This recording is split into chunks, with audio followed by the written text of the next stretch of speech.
Hello guys, जैसे कि हम लोग कक्षा 12 फिजिक्स का पहला चैप्टर वैद्युत क्षेत्र तथा कूलाम का नियम उसमें हम लोग पढ़ चुके थे कूलाम्स नियम।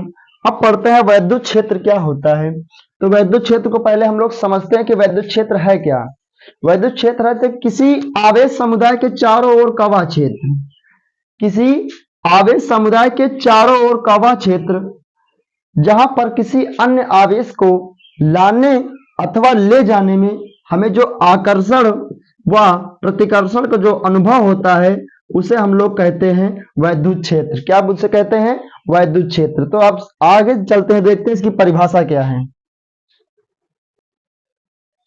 वैद्युत क्षेत्र क्या होता है हमने इसके बारे में डिस्कशन किया है। अब देखते हैं इसकी परिभाषा क्या है।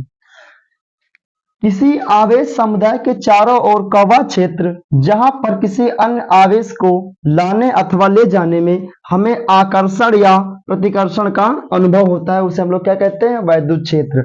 अब अगला टॉपिक है वैद्युत क्षेत्र की तीव्रता। अब उसको डिस्कशन करते हैं अच्छे तरीके से। तो देखिएगा इसी तरीके से बोर्ड।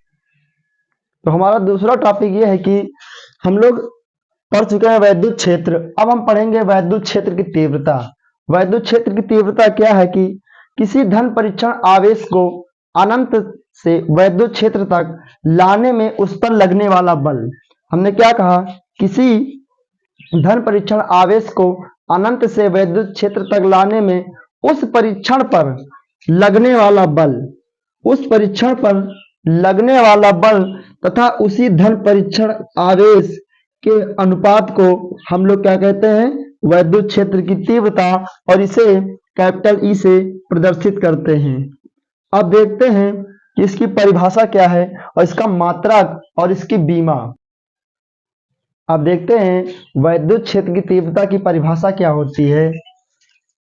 किसी धन परीक्षण आवेश को अनंत से वैद्युत क्षेत्र तक लाने में तथा परीक्षण आवेश पर लगने वाला बल तथा उसी धन परीक्षण आवेश के अनुपात को हम लोग क्या कहते हैं? वैद्युत क्षेत्र की तीव्रता कहते हैं।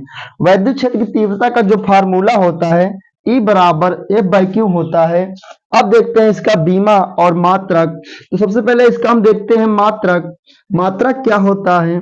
E बराबर फार्मूला हमारे पास है E बराबर F/Q, और F हमारा क्या है? F हमारा बल है। तो बल का मात्रक हमारा क्या होता है? बल का मात्रक हमारा न्यूटन होता है, और बटे आवेश का मात्रक क्या होता है? आवेश का मात्रक हमारा कूलाम होता है। आवेश का मात्रक क्या होता है? कूलाम होता है।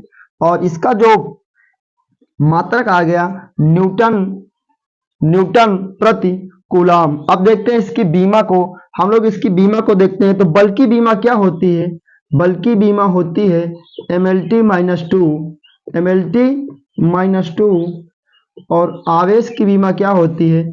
आवेश की बीमा होती है at। अब इसको सॉल्व करते हैं। तो E बराबर, ये A ऊपर जाएगा तो बना लेगा इनवर्स, क्या बना लेगा? Inverse ml। A ऊपर जाएगा और T ये ऊपर जाएगा तो -1 हो जाएगा, ये ऊपर जाएगा तो -3 हो जाएगा, और A इनवर्स हो जाएगा। क्या हो जाएगा? A इनवर्स हो जाएगा। ये हमारा हो गया बीमा, और ये हो गया हमारा मात्रक। अगर ये वैद्युत क्षेत्र की तीव्रता और वैद्युत क्षेत्र अगर समझ में अच्छे तरीके से आया है तो वीडियो को लाइक एंड सब्सक्राइब जरूर करें। धन्यवाद।